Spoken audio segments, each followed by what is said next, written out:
welcome back to Gamers Remorse. Today we're taking a look at Captains of Industry by TMG. This one's actually been out for a little while, and we have been looking forward to playing it. So Brian, why don't you tell me about gameplay?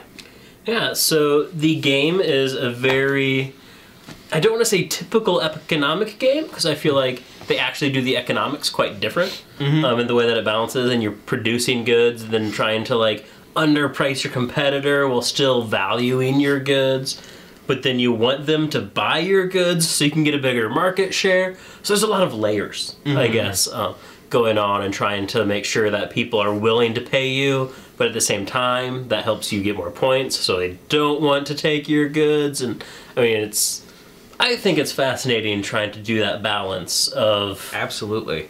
giving them a value that they'll pay at while you getting what you value the goods at. All with the goal of having the most market share at the end of the game. Right.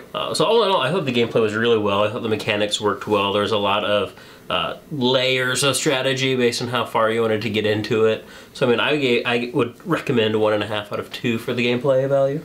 Agree, disagree? What are your guys' thoughts? I actually thought it deserved a 1.75 because it's not at all obvious, I guess, the strategy. So there's multiple layers of strategy in this game. I actually started out the game thinking, all right, money's king, obviously. So I want to try and set the bar high enough that when people buy my goods, you know, it's set at a price so then I can go around and buy whatever I want. And by the end of the game, I had like 160 bucks, which great, but that's not worth any points. Meanwhile, Eric was smart and priced priced his stuff high enough that he could earn top dollar, but low enough that he's earning market shares every time someone's buying something. And he diversified all over the board. So I thought the gameplay was really unique in that there was, what, 7 different commodities. And then they're spaced all over the board, and based upon where it's physically spaced, you're earning bonus points. You're earning market share every round. So, I mean, 1.5, I could see that. 1.75, I mean, that's kind of in the noise. So, Eric, what do you think? I actually agree with a lot of those points. And it was really interesting to see an economic game where the idea isn't necessarily to keep money at the end of the game. So it's spending a lot of money to make money, and which you don't. A lot of other games, you know, the money is essentially a form of victory, right? And so this, like, you know, the more you spend, the more you actually started making in turn. So I gave it a 1.75 as well. I really thought the gameplay played very well. So Overruled. Overruled. We had a mallet. So 1.75 for that. In regards to style, what do you think, Eric? I think the way it was designed, it works for the time. It was very simple to all the icons and everything were very easy to tell what they were. It wasn't the most beautiful game by any means, but I think it was definitely designed well enough to be able to see exactly what was what. I would kind of agree with you. I gave it a 1. Reason being, it seemed like the box was awesome, the cards were good, the icons were good, the board itself seemed lacking to me, you know, and that's part of the style. That's arguably 90% of the play space is the game board, and it just it wasn't as shiny. You know, you look at the front of the box and it's like this gold capitalistic ideal world, and then you open it up and it's like a gear, you know. But it totally worked for what it is. I mean, in this game, it's basically an Americanized Euro. Is how I would describe it. So maybe that's all it needed to be, but in regards to style, that's what I would give it as 1 out of 2. So I think with mine, it probably would have been about a 1.5. 1.5. Okay. Just for ease of distinguishability. So you're saying 1.5. You're saying 1. I think we should just split the difference. 1.25. Okay. Is that what you had, or I'm curious? I had originally 1.5, but as I heard you guys discussing it, I'm like, I might be overselling it. Okay. Now, before I played the game, I saw the box on, I believe it was Cool Stuff Inc., and I wanted it because of the cover. Oh, yeah. I'm like, that is a cool cover. And It had that Great Gatsby yeah, motif. the Great Gatsby thing going. Yeah. But then once I got it onto the table, the board is not intuitive at first. Yeah. And that was really scary. You know, and the rule book is decent, but it could be better. The artwork is very basic, I guess. I feel it could be a bit more exciting. So there's room for improvement, but it's still, I mean, like you said, it fits. I mean, in my opinion, Euros generally have drier artwork. Yes. So it's not too surprising, but I don't think Euros have to have dry artwork. Right. That's just an unfortunate state of most Euros. So, I mean, I would say split difference 1 to 5. That works for you guys. Yeah, that sounds good. What about pacing? Well, pacing, out of 1, I gave it 0.75. I thought the game clicked pretty well, but if you have the analysis paralysis type mindset, I could see it taking a long time, because each step you take, there are 10 other steps following that step. So you're thinking 3 to 10 steps ahead of your next maneuvers, and you're trying to calculate what the other players are doing. Oh, Brian went after science. Does that mean his next thing is to buy the industrialized gold level? If so, then that means I shouldn't build stone. You know what I mean? Like, you're thinking that far ahead. Yeah. That pacing can be an issue for those types of players. However, for folks that are, you know, just trying to get things done fast, and it moved pretty smooth for our gaming group. Something to be aware of. But what do you guys think? You agree, disagree? I agree with the 0.75. I think it moves really well, and to a point, I think the AP players generally will slow it down, but I don't think they'll slow it down enough. However, we did have our very first time playing it slowed down immensely, and there were things that needed to be retconned, but I think that was kind of an exception. But I think that they won't slow it down to a point where it's unplayable. So I think it's a 0.75 in my book. Nice. Yeah, I originally gave it a 0.5, but I would be more than willing to concede the 0.75. That's because the first time I played this game, I was playing it 4 players. All 4 of us were new to the game, one of which is a self-proclaimed analysis paralysis player. And so the game says, 90 to 150 minutes. I think we were well over that 150 minutes for that gameplay. And I mean, even halfway through, I was just like, we made so many mistakes. Strategically, not necessarily rule-wise, but because we're learning, I was just like, I just lost interest. Then, having played it since then, after I knew the rules and knew the strategy, it was really enjoyable. But there are certain individuals in my game groups that I would not want to introduce this game to. Fair enough. But, so 0.75? So yeah, I'll do that with you guys. All right. What about the theme, Brian? The theme, I mean, it's your typical kind of like Euro-ish. I like how you use the word Americanized Euro. The theme is get as much market share as possible. I like how Eric said you spend money to make money. That is the theme. And it did that well. So out of 2, and that's some people have given me some heat for this. I give it 1 out of 2 because I feel like you could add a theme to this game. You could make it, a stock market-based game. You could make it, buying and selling real estate, more so than random commodities on a table. Like, I feel they could have given it more of a theme.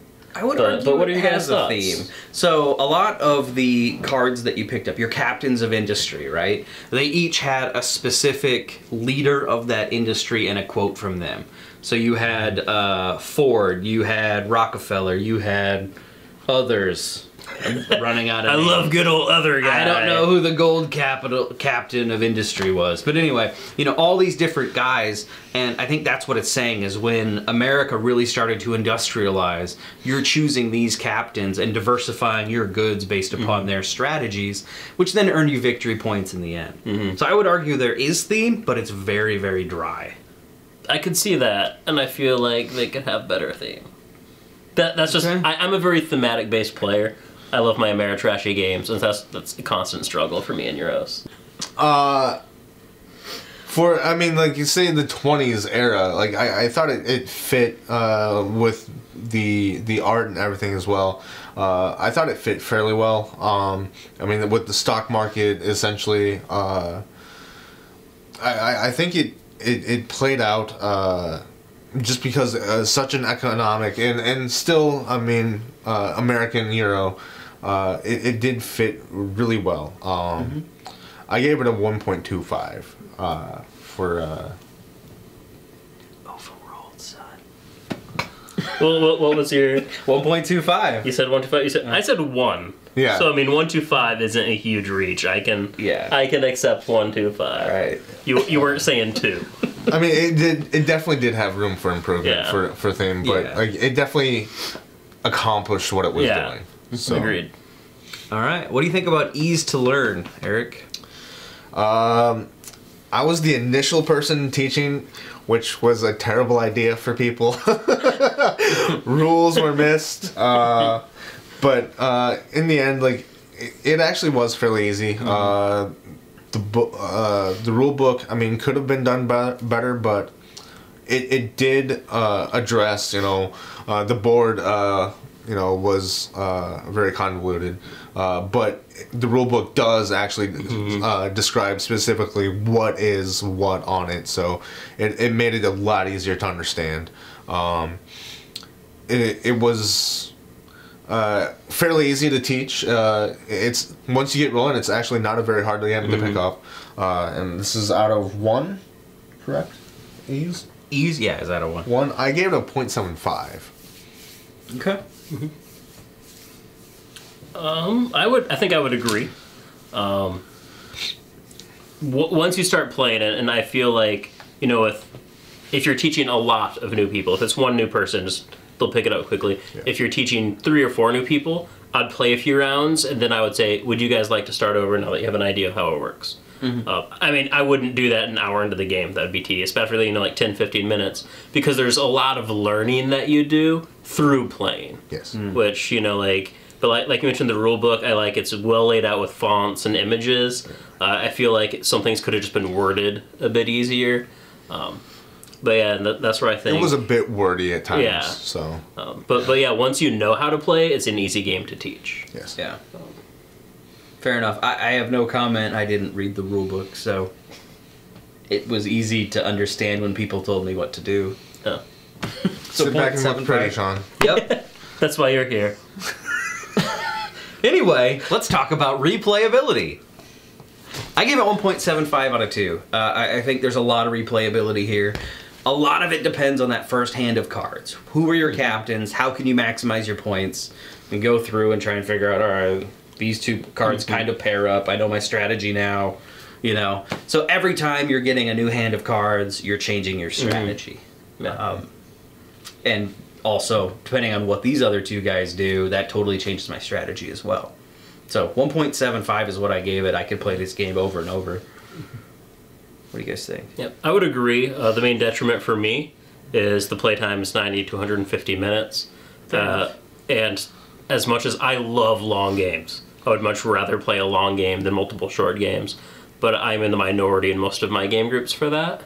So I mean, like, one of my game groups who could easily get this to the table, I think, quite frequently. My other one, not a chance. And so that's the only detriment, is it is quite an extended playtime, which I really enjoy, but that lowers the opportunity to play the game. Right. But I love the strategy builds. There's a tech tree. You can try different tech branches and different gameplays. And I just think there's a lot of potential in the box. But what are your thoughts? I would definitely agree. This is a game that, even losing, I enjoyed playing.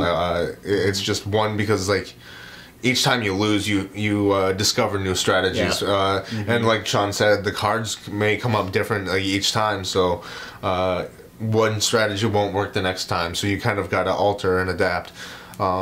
So I mean, for me, I gave it a 1.75 as well. That's what I had. So it sounds like we're unanimous. 1.75. Cool. I think that's the first time almost ever. Ever. Noted. Ever.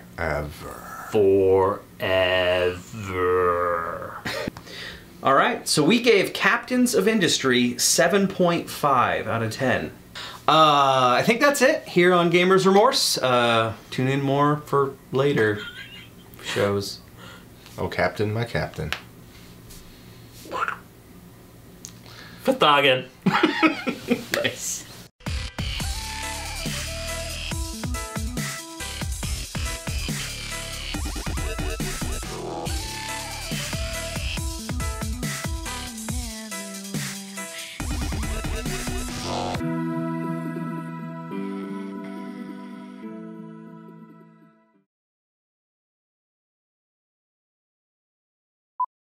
How are we looking?